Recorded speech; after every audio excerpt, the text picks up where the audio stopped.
Olá, internauta, seja bem-vindo ao portal de notícias CPAD News. Eu sou o jornalista Jorge de Andrade e hoje eu vou conversar com o pastor José Gonçalves Costa Gomes.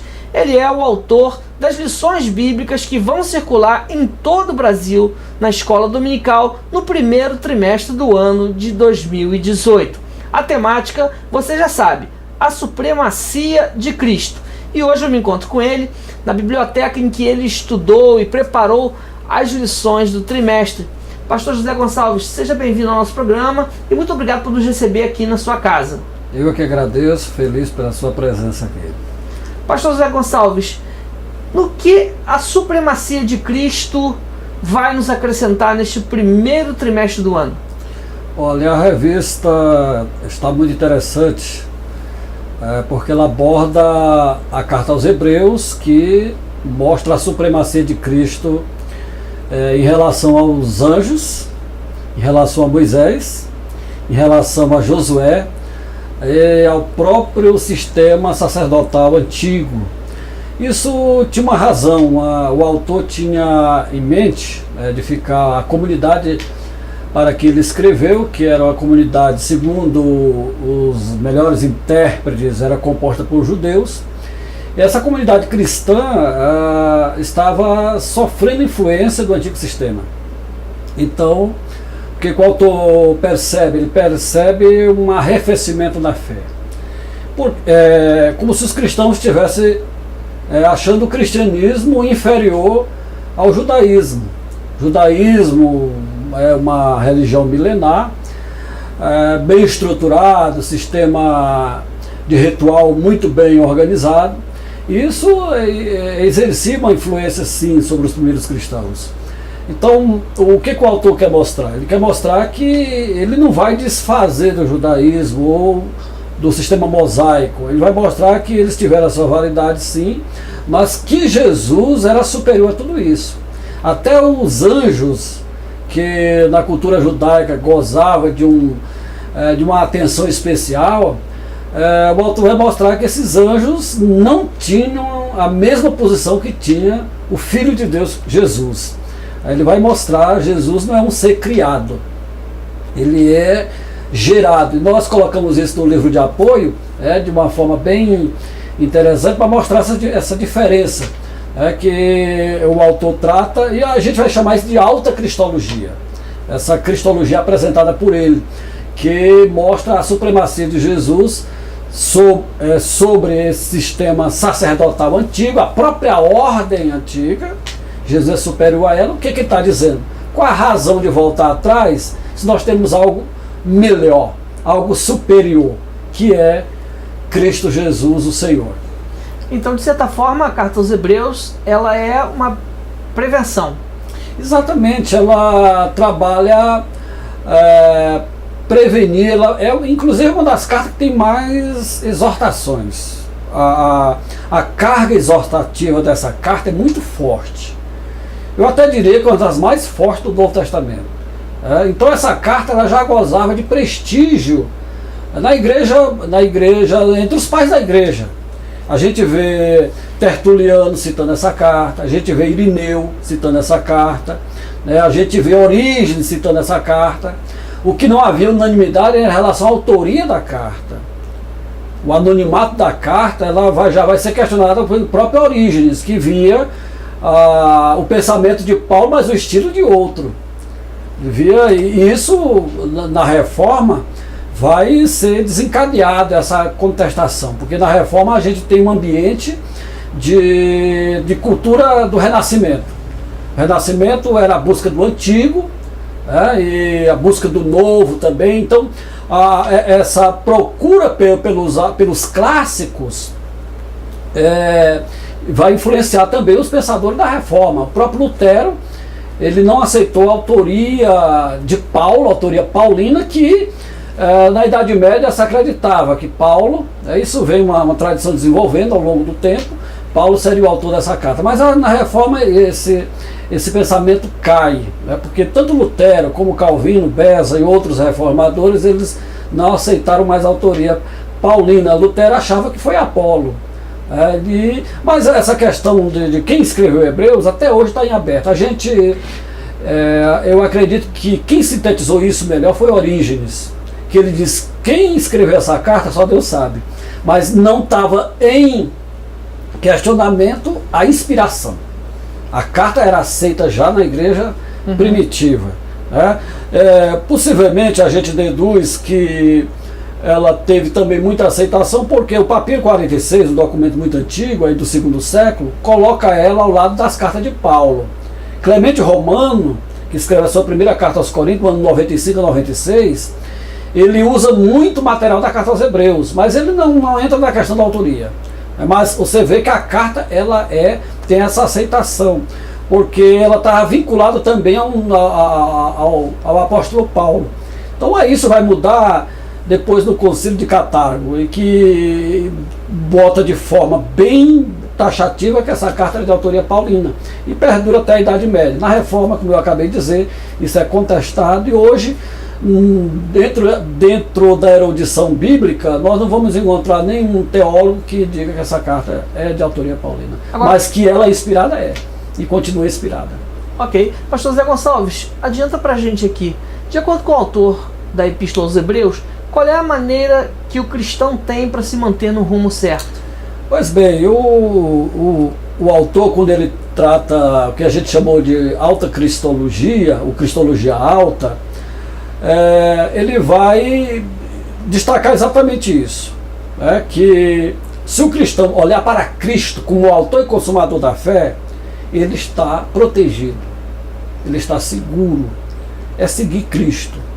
Ele fala do perigo, já no capítulo 2, do perigo do desviar, que ele vai chamar no capítulo 3, versículo 12, ele vai usar o verbo que deu origem à nossa palavra aí, apostasia, ou apostenai, que é uma derivação de abstemia.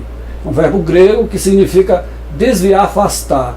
Que depois ele vai aumentar esse pensamento no capítulo 6, com a questão da apostasia, que ele usa outro verbo, mas tem o mesmo sentido. A erudição bíblica, tanto o F.F. Bruce e como outros eruditos, mostra que são termos intercambiáveis e sinônimos. O termo o apostenai com o parapípeto do capítulo 6, que também aparece lá no capítulo 10, versículo 25.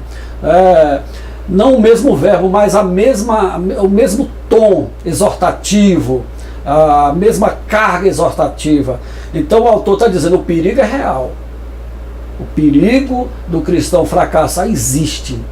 O perigo de perder a fé não é apenas uma hipótese, como alguns autores querem nos fazer acreditar. Ele é real.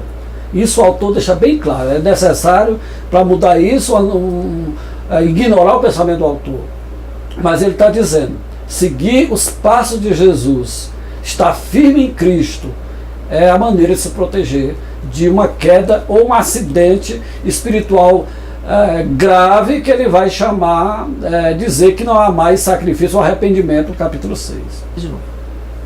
Pastor José Gonçalves, a próxima pergunta diz respeito ao Senhor Jesus, que está sempre pronto a nos ajudar nas nossas fraquezas. Eu quero saber como, mas no próximo bloco, depois do intervalo comercial. Voltamos já aqui no CPAD News.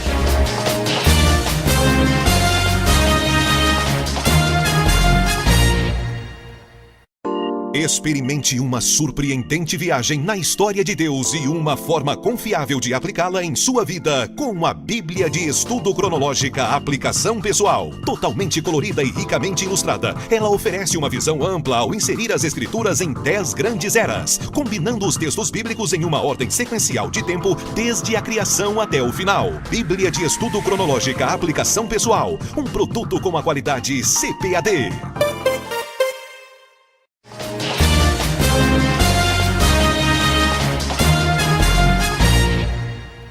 Muito bem, estou de volta no CPAD News, hoje com o pastor José Gonçalves Costa Gomes. Ele é o presidente da Assembleia de Deus em Água Branca, no Piauí. É também comentarista das lições bíblicas da CPAD para este primeiro trimestre do ano de 2018. Pastor, no bloco passado nós falávamos sobre Jesus Cristo como nosso ajudador nas fraquezas. Por que é que ele está sempre pronto a nos ajudar conforme orienta, conforme explica, conforme expõe o autor aos Hebreus? Esse é um tema que o autor vai desenvolver já a partir do final do capítulo 4, capítulo 5 também, e ele mostra isso com mais profundidade no capítulo 7, quando ele trata do ofício de Cristo como sumo sacerdote. E aí ele vai fazer um contraste entre os sacerdotes da velha aliança, o sacerdote levítico, da tribo de Levi, com essa nova ordem, que ele traz de uma forma muito precisa, quando ele usa o Salmo 110, Jesus como sumo sacerdote, era um rei, na verdade, rei sacerdote. Então é sacerdote para sempre, segundo a ordem de Melquisedeque. Então Melquisedeque era um tipo, e Jesus, ele é a realidade. Ele é esse sacerdote da profecia do Salmo 110. Então, como sacerdote, ele se identifica com o ser humano, com o homem. E o autor de Hebreu vai fazer um contraste no capítulo 5. O sacerdote antigo, lá do sistema arônico, ele tinha que se identificar com o povo. Ele tinha que cumprir as exigências da lei, da palavra, da austeridade, mas exercitar compaixão também. No caso deles lá, porque eles estavam cobertos de fraquezas também. Era algo difícil para um sacerdote naqueles dias. Mas Jesus, ele se identifica com o ser humano, é sacerdote, intercede por nós, o sumo sacerdote, mas ele não tem pecado. Isso é um bom frisar isso. Ele não tem pecados, ele é um sacerdote perfeito, então o sacrifício dele é perfeito, tudo dele é diferente. Então o autor vai trabalhar isso no Velho Testamento. Apenas Melquisedeque foi esse tipo de Cristo que nós falamos na revista e no livro também, como uma pessoa histórica. Melquisedeque, segundo nós vemos no relato de Gênesis, ele aparece como uma pessoa histórica e representa esse sacerdócio que Jesus veio cumprir. Então Jesus, ele é de uma ordem superior, mas como sacerdote ele tem essa identidade com o ser humano, com o homem caído, para ajudá-lo, levantá-lo, e aquela famosa passagem de Hebreus, que não temos um sacerdote que não possa se compadecer das nossas fraquezas, ele em tudo foi tentado, mas sem pecado, por estar pronto a nos ajudar. Agora, como distinguir entre o que é válido da lei de Moisés ainda hoje para um cristão contemporâneo? É interessante, essa abordagem de Hebreus em relação ao sistema mosaico, à lei, é diferente de Paulo. Nós tratamos isso até numa revista da Escola Dominical, quando escrevemos Maravilhosa Graça, a Carta aos Romanos. Mas em Hebreus, o autor ele não vai seguir essa linha de Paulo, né? Ele vai mostrar a superioridade da nova aliança em relação à antiga. Em relação à antiga, o que ele vai mostrar? Essa velha aliança, ela se tornou obsoleta, ultrapassada, ela não... a própria lei dentro disso não foi capaz de aperfeiçoar o homem. Por isso é que ele diz que é impossível que sangue de animais remova pecados, tenha essa atribuição, né, que fazer somente aquilo que Jesus poderia fazer. Então ele vai, na verdade, estar mostrando a superioridade da nova aliança, dessa lei interior que é implantada no coração do homem pelo Espírito Santo, que vai tornar antiquada aquela antiga. Então, por que isso?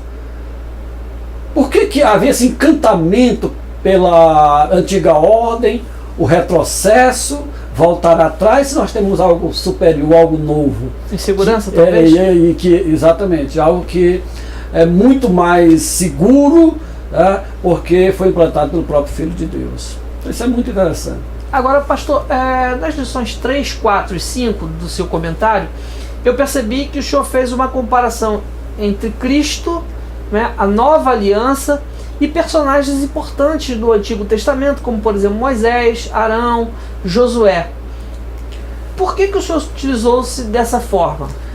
Pois bem, exatamente o autor de Hebreus, quando ele fala da supremacia de Cristo, ele vai mostrar essa supremacia exatamente sobre, primeiro, o sistema, vamos chamar aí o angelical, os anjos, as hortes angélicas.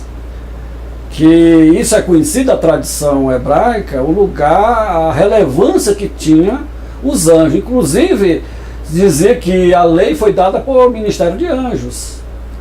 Então, Jesus, na verdade, o autor está dizendo, Jesus é superior a estes anjos. E aí ele vai mostrar também, olha, Moisés era o grande legislador, é aquele que conduziu o povo na jornada do Êxodo, e que gozava de um prestígio na comunidade muito grande, como ainda hoje. Mas Moisés, segundo o autor de Hebreus, ele era um mordomo na casa, não era o dono da casa. Ele não fez a casa. A casa era o povo de Deus, a comunidade. No Velho Testamento, a congregação do Velho Testamento, no Novo, a igreja. Então Jesus é o construtor da casa. Olha, o construtor, o dono da casa, tem muito mais honra do que aquele que apenas administra a casa. E isso ele mostra. E o sacerdócio arônico, ou a tribo de Levi, de que veio esse sacerdócio, ele era relevante sim. Isso é interessante de falar, porque o autor de Hebreus, ele usa uma metodologia, e era uma técnica daqueles dias, dos escritores, mostrar o antigo não para desfazer, mas para mostrar a relevância do novo. Fazer um contraste. Exatamente. Então o sacerdócio arônico tem seu valor sim, mas ele era transitório. Ele era imperfeito, por isso deveria dar lugar a uma ordem superior, uma ordem melhor. E essa era o Cristo. Por isso Jesus era superior a tudo isso. Maravilha. E você que está acompanhando esse programa, certamente está tendo aí uma noção do que vai estar acontecendo na escola dominical, na classe de adultos, nas lições bíblicas da CPAD. Eu converso com o pastor José Gonçalves. Nós vamos para um rápido intervalo comercial e já nós voltamos e ele vai responder sobre como vencer em tempos de apostasia. Fique conosco.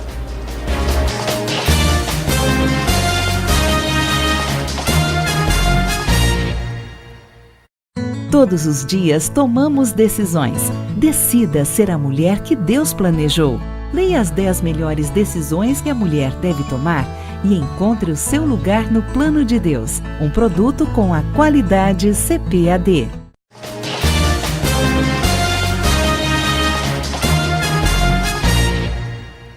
Estou de volta com o pastor José Gonçalves, tratando sobre a supremacia de Cristo, temática para a escola dominical na classe de adultos nesse primeiro trimestre do ano de 2018. Pastor José Gonçalves, nós estamos vivendo um tempo turbulento, de muitas crises espirituais, morais, éticas e de apostasia. Como é que o cristão pode se manter firme diante de uma circunstância tão assoladora como a que nós podemos ver na sociedade brasileira? Pois bem, a gente falou durante essa entrevista que a carta aos Hebreus ela tem uma carga exortativa muito grande. São muitas as passagens de Hebreus que mostram esse perigo que o cristão corre na sua caminhada. E aí ele introduziu no capítulo 3, versículo 12, o vocábulo apostasia, que a nossa palavra portuguesa deriva desse vocábulo. Já no capítulo 6 de Hebreus, versículo 4 até o versículo 6, ele usa um verbo da Septuaginta, parapípito, ou o particípio desse verbo, que está lá, o parapsontas, que é um verbo muito usado da Septuaginta. E o autor ele recorre muito à Septuaginta. Ele cita a tradução preferida dele, ou o texto preferido, não tanto o texto massorético, mas o texto da Septuaginta. E na Septuaginta a gente encontra esse verbo citado em Ezequiel e outras passagens da Bíblia.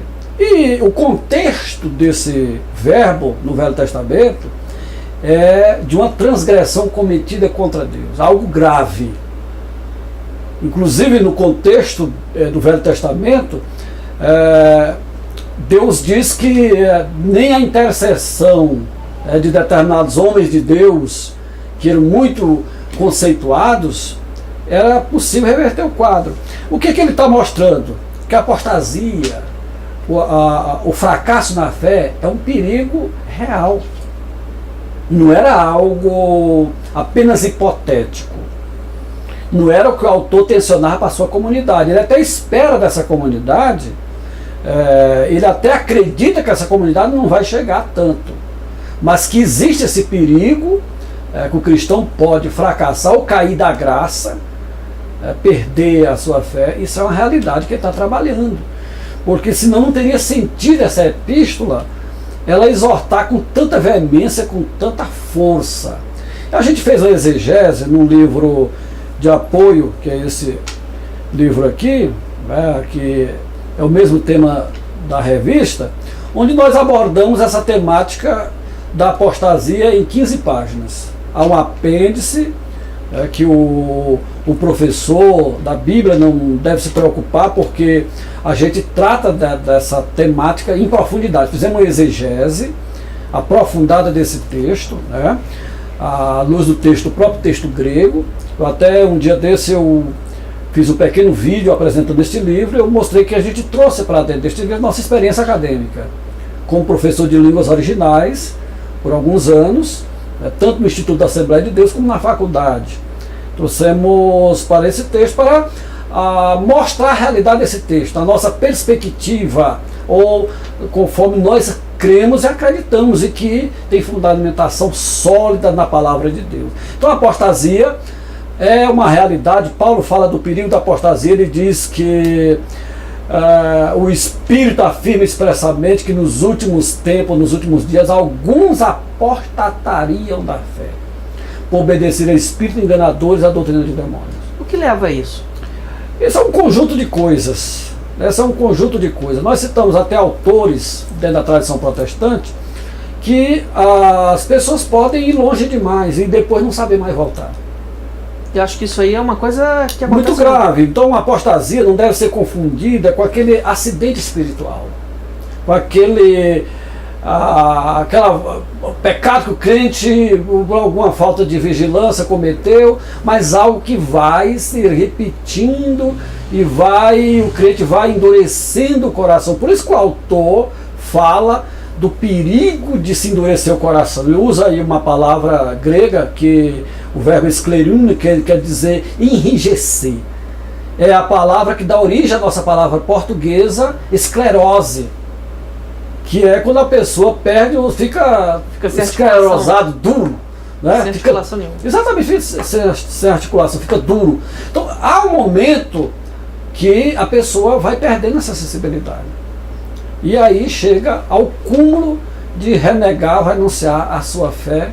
E é uma coisa muito grave, Então o autor não quer que isso aconteça, por isso essa exortação dura, mas pertinente e oportuna, para que permaneçamos em Cristo. Agora, pastor Zé Gonçalves, no Antigo Testamento e no Novo Testamento, a adoração tem contrastes muito definidos. Qual a importância de conhecer esses contrastes e mesmo de tomar conta para que eles não venham a causar qualquer desvio na vida espiritual? A gente trabalhou essa aqui, também um tema abordado pelo autor, que ele vai mostrar, ele usa a figura do tabernáculo, ele usa os utensílios do tabernáculo, ele usa aquilo que fazia parte do ritual do tabernáculo, para mostrar esse contraste. O que a gente trouxe para hoje, mostrando o perigo que há hoje, é de essa cultura dos judaizantes. O problema é que a igreja primitiva enfrentou. Aí no ano 49, nós temos o primeiro concílio da igreja, em Jerusalém ainda, que o capítulo 15 de Atos vai mostrar. Então esse problema, ele se levantou ao longo dos anos. E na igreja odierna, a gente vê de novo esse fascínio por essa judaização, vamos chamar assim, da fé, trazendo elementos do culto antigo para hoje, a Arca da Aliança no culto, toque do chofar, do chofar, bandeira de Israel para todo lado. Muitas coisas que a gente vê que se avoluma e cresce. Infelizmente, esse é um equívoco. Quando nós fazemos isso, nós estamos trocando o novo pelo velho. Nós estamos deixando aquilo que a palavra de Deus ensina para entrar naqueles rudimentos que os apóstolos combateram. Isso aí não está no nível da natureza terrena, natureza humana, que precisa de se agarrar com elementos simbólicos? Infelizmente, há um ramo da fé que precisa de ponto de contato. Eu fico com a palavra de Dietrich Bonhoeffer, o Marte alemão da Segunda Guerra, que ele, em um dos seus livros, ele diz que a fé não precisa de penduricalhos. Quer dizer, a palavra de Deus não precisa de penduricalhos. Só a palavra de Deus é suficiente. Quando nós precisamos materializar a fé, é aquilo que Johann Huizinga ele vai dizer no seu livro Outono na Idade Média, que é um dos melhores livros que tem sobre a Idade Média. Ele fala que a Idade Média ela calcificou a fé. Ela materializou a fé de uma forma que estragou. E o que está acontecendo hoje? A mesma coisa. Tem gente agarrada a isso. A gente agarrado a esses rudimentos, a essas campanhas. E se comercializa a fé. Aquilo que a reforma combateu, a reforma combateu o que? A venda de indulgências. Era a venda da fé, a venda do perdão de pecados. Era o período dos amuletos, era o período onde se vendia, onde apareciam as relíquias. Isso o Martin Dreher até mostra uma coisa interessante, quando da Idade Média se dizia que alguém tinha encontrado o verdadeiro pedaço da cruz de Cristo, outros diziam que tinha uma porção do leite da Virgem Maria, outros diziam que tinha uma pena do pombo que desceu sobre Cristo, e alguém teve a curiosidade de pegar, de juntar esses pedaços que alegavam ser da verdadeira cruz de Cristo, e diz que esses pequenos pedaços somariam aí 45 mil quilos. Era algo fora do comum, então não tinha nada a ver, era só superstição. Superstição. E o que está acontecendo hoje? Exatamente isso. Então a Epístola aos Hebreus seria de grande valor para essas pessoas lerem, para não voltar a mistificar a fé, a tornar a fé algo monstruoso como está acontecendo. As pessoas precisando se materializar, se agarrar em algo que não precisaria fazer isso. O autor vai combater isso, sim, para os cristãos daquele tempo. Para nós é um alerta muito grande hoje. Com certeza, isso é uma bela exposição, pastor. E você que está acompanhando nosso programa, sabe que precisa estar na escola dominical neste primeiro trimestre do ano de 2018 para aprender de forma mais precisa e detalhada sobre esse assunto que é muito importante, a supremacia de Jesus Cristo na Epístola aos Hebreus. Comentários do pastor José Gonçalves. Nós vamos para o último bloco do nosso programa e já voltamos. Fique conosco.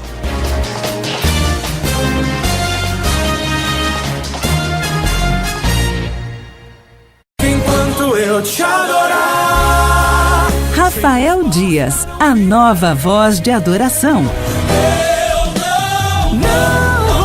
Garanta já o seu CD Além do que Imaginei, de Rafael Dias, disponível no 0800 021 7373, no cpad.com.br ou no iTunes. CPAD Music, o som da palavra.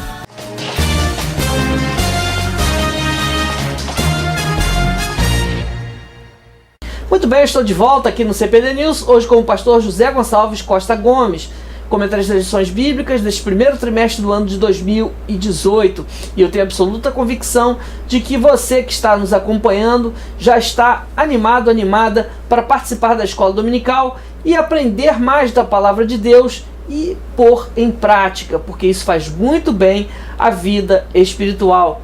Pastor José Gonçalves, a Epístola aos Hebreus chama atenção para que na nova aliança nós temos responsabilidades e benefícios. Como é que o senhor lidou com essas responsabilidades e os benefícios no comentário? Esse autor vai trazer já nos dois capítulos finais. O capítulo 12 e o capítulo 13 dessa carta. O autor vai mostrar o que a gente chama dádivas, privilégios que o cristão tem. Como seguidor de Cristo, Cristo proveu para nós acesso à sua presença, à presença de Deus. Por isso que ele diz assim: tendo, pois, irmãos, intrepidez para entrar no Santo dos Santos, pelo sangue de Jesus, ou pelo o sacrifício. Ele quer resumir o seguinte: pelo sacrifício dele, pela sua carne, pelo véu que ele chama. Então isso é um privilégio nosso, porque no Velho Testamento não tinha isso. O Velho Testamento tinha que ser representado por aquele sacerdote humano lá. Nós temos agora o sacerdócio de Cristo, sem mediadores, só ele é o mediador. Por isso que Paulo diz que ele é o mediador, o único mediador entre Deus e o homem. Nós não precisamos mais de mediadores terrenos. Isso é importante, isso é um privilégio que nós temos. E dentro desses privilégios tem as promessas também, as superiores promessas que a palavra de Deus traz para nós. Então isso é importante a gente trazer. Mas dentro destes privilégios, dessas dádivas, tem as responsabilidades. Por isso que o autor exorta a questão da vigilância, da obediência, da submissão. Isso é importante, por isso que ele traz e coloca aí a questão da liderança. Quando ele diz assim que os cristãos deveriam ser obedientes a seus líderes, o que ele chama guias. A gente precisa saber disso. A autoridade é bíblica, a hierarquia também é bíblica. Isso não dá, evidentemente, não dá razão para abusos. E o pastor não precisa disso. O pastor precisa ganhar o respeito da comunidade, por aquilo que ele por aquilo que ele faz, por aquilo que Deus o incumbiu de fazer. E o cristão precisa reconhecer isso. Paulo também chama atenção para isso, quando ele fala na carta aos Tessalonicenses, que os líderes deveriam ser reconhecidos e respeitados pelo trabalho que realizam. E Pedro exorta aos líderes para não ser dominadores do rebanho. Então isso é importante, quer dizer, uma via de mão dupla.